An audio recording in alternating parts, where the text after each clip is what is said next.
15 दिसंबर 2021 एक आदमी विनोद बराडा के घर में घुसता है। वो विनोद की पत्नी को इशारा करके पूछता है कि विनोद कहाँ है।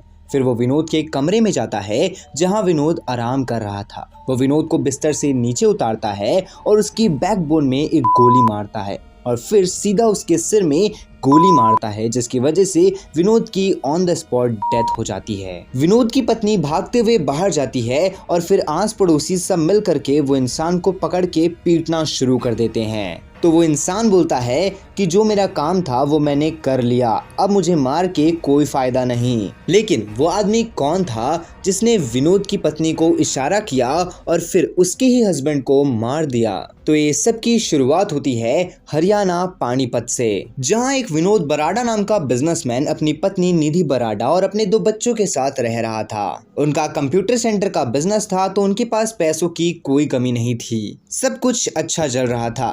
तभी 5 अक्टूबर 2021 लगभग शाम के 5 बज रहे थे। विनोद अपने कंप्यूटर सेंटर के बाहर खड़ा हुआ था, लेकिन तभी अचानक से एक मिनी ट्रक आता है और वो ट्रक विनोद को ठोक देता है। वो एक्सीडेंट इतना बुरा होता है जिसकी वजह से विनोद के बचने के चांसेस बहुत ही ज्यादा कम हो जाते हैं। लेकिन विनोद की किस्मत उसके साथ रहती है, जिसकी वजह से वो जिंदा तो बच जाता है, लेकिन उसके दोनों पैरों में मल्टीपल फ्रैक्चर्स आ चुके थे, जिसकी वजह से उसके दोनों पैरों पे प्लास्टर था और उसके साथ साथ डॉक्टर उसे कई महीनों के लिए बेड रेस्ट कहता है। बट तभी कुछ महीने बाद 15 दिसंबर 2021 उनके घर में एक आदमी आता है और वो उसकी पत्नी को इशारा करते हुए पूछता है विनोद कहाँ है। जैसे ही वो बताती है कि विनोद आराम कर रहा है, तभी अचानक से वो विनोद के कमरे में जाता है और उसे जान से मार देता है। नाउ पुलिस उसे पकड़ती है, जिसके बाद ये पता चलता है कि उसका नाम दीपक है और वो कोई और नहीं है बल्कि वही इंसान है जिसने उसे ट्रक से ठोका था। लेकिन जब पुलिस पूछती है कि विनोद को मारने का कारण क्या था, तो वो ये बताता है कि वो कई बार विनोद को केस वापस लेने के लिए कह रहा था, लेकिन वो केस वापस नहीं ले रहा था, जिसकी वजह से उसने विनोद को ही मार दिया।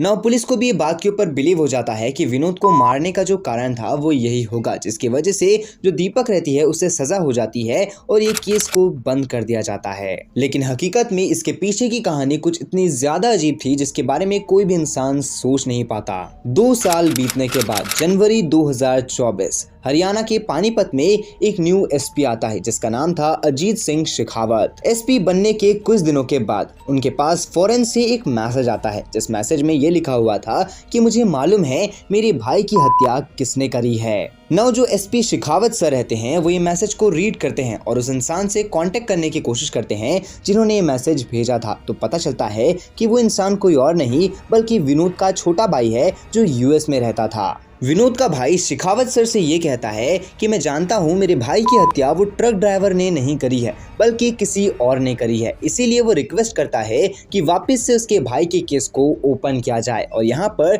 जो शेखावत सर रहते हैं वो वापस से उसके भाई के केस को ओपन करते हैं। नाउ जो इन्वेस्टिगेशन रहती है वो उस ट्रक ड्राइवर से ही शुरू होती है। सबसे पहले दीपक के बैंक अकाउंट को चेक किया जाता है, तो पता चलता है कि जब भी दीपक ने विनोद के ऊपर अटैक किया तो उसके अकाउंट में 5 लाख से लेकर के 10 लाख रुपए तक आए। और ना उसी के साथ साथ वहां पर उसकी कॉल डिटेल्स को चेक किया जाता था, तो पता चला कि जब भी वो विनोद के ऊपर अटैक करता था तो वो हमेशा एक इंसान से बात करता था और वो इंसान का नाम था सुमित। और जो सुमित था वही वो इंसान था जो उसके बैंक अकाउंट में पैसा भेजा करता था।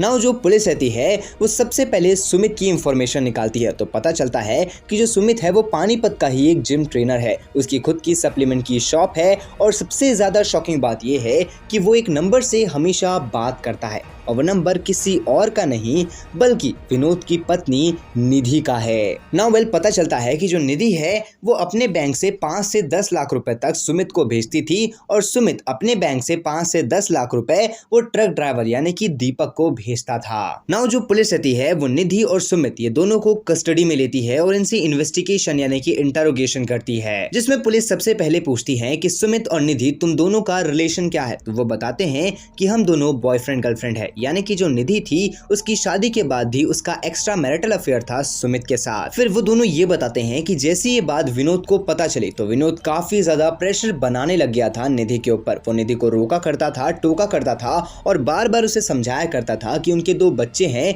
अब उसे ये सारी चीजों में इन्वॉल्व नहीं रहना चाहिए। लेकिन ये सारी चीजों से जो निधि और सुमित थे ये दोनों काफी ज्यादा परेशान हो गए थे। तो तभी उन्होंने एक ट्रक ड्राइवर जो कि दीपक था उसे हायर किया, उसे 10 लाख रुपए दिए और विनोद की हत्या करवा दी और साथ ही साथ उसे ये आश्वासन दिया कि वो दोनों उसकी बेल भी करवा देंगे। और यहाँ पर जो निधि थी वो सुमित से जिम में मिली थी, जिसके बाद वो इसका जिम ट्रेनर बनता है और ये दोनों रिलेशनशिप में आ जाते हैं। और जैसे इन्होंने विनोद की हत्या करवा दी उसके बाद सुमित और निधि ये दोनों मनाली घूमने के लिए गए। और जैसे उन्होंने ये सारी फोटोज को इंस्टाग्राम और फेसबुक में अपलोड किया तो जो विनोद का छोटा भाई था उसने ये सारी चीजों को देख लिया, जिसके बाद उसे ये समझ में आ गया कि ये सब के पीछे दीपक का हाथ नहीं है बल्कि हकीकत में निधि का हाथ है। नाउ वेल, अभी तो ये तीनों को जेल हो चुकी है, लेकिन अब आपने इस कहानी से क्या सीखा? आप अपनी ओपिनियन कमेंट बॉक्स में जरूर बताइएगा। आखिर आप ऐसे ही क्राइम डॉक्यूमेंट्रीज देखना चाहते हैं तो हमारे चैनल को सब्सक्राइब करके बेल आइकन कॉल पे सेट करना मत भूलना। मैं मिलता हूँ आप लोगों से नेक्स्ट वीडियो में।